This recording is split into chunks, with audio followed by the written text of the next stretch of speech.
Assalamualaikum warahmatullahi wabarakatuh. Hamdan wa syukronillah, wassalatu wassalamu ala rasulillah, la hawla wa la quwata illa billah, amma ba'du. Selamat malam teman-teman YouTubeku semuanya.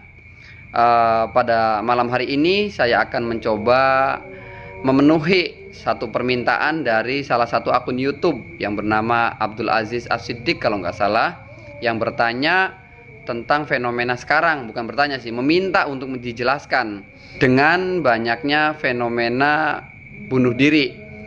Nanti akan saya tampilkan pertanyaannya biar teman-teman bisa baca sendiri.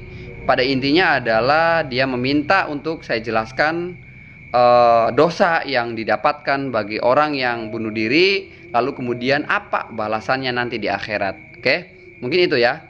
Langsung saja untuk mempersingkat waktu, saya akan mencoba membahas persoalan orang yang bunuh diri, dosanya bagaimana, kemudian balasannya seperti apa. Ini ada di dalam kitab Qomi Ut-Tughyan. Ini saya bawa kitabnya teman-teman ya. Ini kitab dulu saya ngaji di pelosok ini ya. Kitab Qomi Ut-Tughyan halaman 12, karena kitab ini kan menerangkan tentang cabang-cabang keimanan, bahwa kesempurnaan iman seseorang ini harus memenuhi 77 a'laha, atau paling tinggi daripada keimanan itu adalah qaulu la ilaha illallah, wa adnaha itu adalah imatatul adza anit thoriq. Saya tidak akan membahas persoalan itunya, tapi saya langsung pada titik di mana kita akan diskusi persoalan yang dalam deskripsi tadi di awal Kak saya bahas. Oke, jawabannya adalah di halaman 12, yaitu pada cabang iman yang ke-37. Barangkali yang punya kitabnya bisa dibuka. Wa qala Rasulullah SAW. Jadi pertama, iman yang ke-37 itu adalah tarku qatli adamiyyin muslimin. Tidak boleh membunuh sesama manusia, apalagi yang muslim. Ini bahwa kalau kita beriman kepada Allah, ya kita hindari jangan sampai melakukan pembunuhan, apalagi terhadap sesama muslim. Nah, dari situ kemudian ada nas hadisnya, ancaman terhadap orang yang mencoba untuk membunuh jiwa. Membunuh jiwa itu bisa membunuh dirinya sendiri atau membunuh orang lain. Dalam hadisnya, dalam Al-Quran jelas ya, wala taqtulun nafsal lati haramallahu illa bil haq, itu dalam Al-Qur'annya. Kemudian dalam hadisnya, wa qala Rasulullah SAW, a'dhamul kabair indallahi qatlun nafsi. Dosa yang paling besar atau dosa-dosa besar diantaranya adalah qatlun nafsi, yaitu membunuh jiwa, entah jiwanya sendiri, dirinya sendiri, atau jiwa orang lain. Pada intinya adalah membunuh, itu yang bighairil haq, tanpa ada kebenaran. Tanpa ada kebenaran tuh, misal kayak kisos itu kan benar, karena memang kisos itu syariat.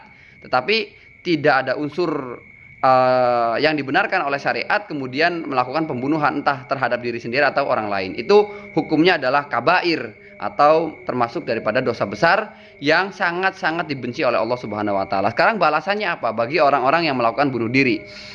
Oke. Faman qatala nafsahu, dalam hadis lanjutannya, faman qatala nafsahu bisikinin la tazalul malaikatu tat'anuhu bitil kasikin. Barang siapa yang bunuh diri dengan menggunakan pisau, kemudian dia menancapkan atau membeset lehernya atau menancapkan pisau ke perutnya, maka balasannya akan didapatkan di akhirat nanti. Malaikat akan terus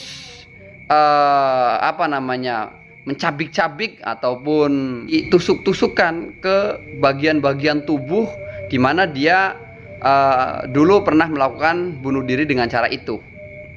Kemudian fi audiyati jahannam ya, itu terjadi nanti di dasar jurang neraka jahanam.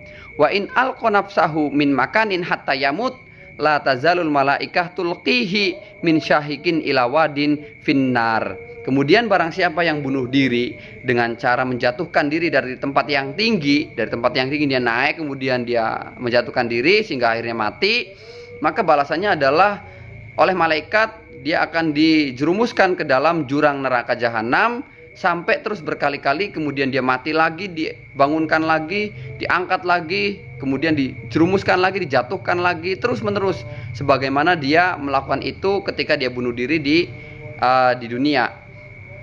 Kemudian mana lagi?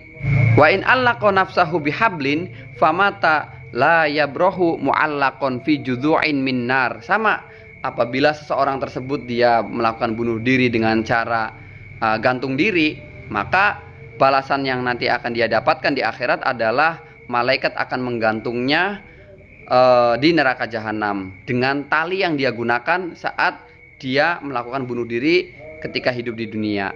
Kemudian wa in qatala ghairahu bi ghairi haqqin la tazal malaikata bahuhu bisikinin min nar.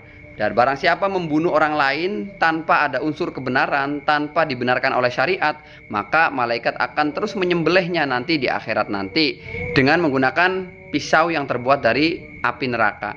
Kemudian wa hakadza fal jaza min jinsil amal, dan begitu pun seterusnya. Artinya apa seterusnya itu? Maksudnya dengan cara apa dia bunuh diri, maka dengan cara itulah malaikat akan membalasnya kelak nanti di akhirat.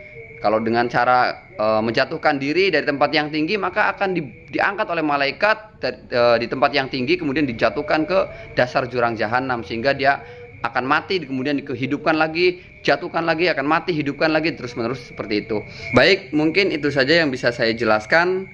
Kurang lebihnya saya mohon maaf. Terima kasih telah menonton YouTube saya. Wallahul muwaffiq ila aqwamit thoriq wal afu minkum. Wassalamualaikum warahmatullahi wabarakatuh.